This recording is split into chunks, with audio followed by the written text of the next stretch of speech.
isa't isa'y mayroong pagdaramdam. Bakit di pagbigyan muli ang ating pagmamahalan? Kung mawawala ay di ba't sayang naman? Ipas nating tila ba kailan lang? At kung nagkamali sa'yo, patawad ang pagsamuko. Tayo na tulitin ng pag-ibig natin, ulit ikaw lang at ako.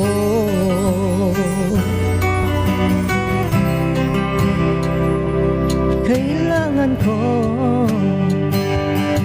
ang tunay na pag-ibig mo, dahil tanging ikaw lang ang pintig ng puso ko. Hahayaan mo ba na maging ganon na lang?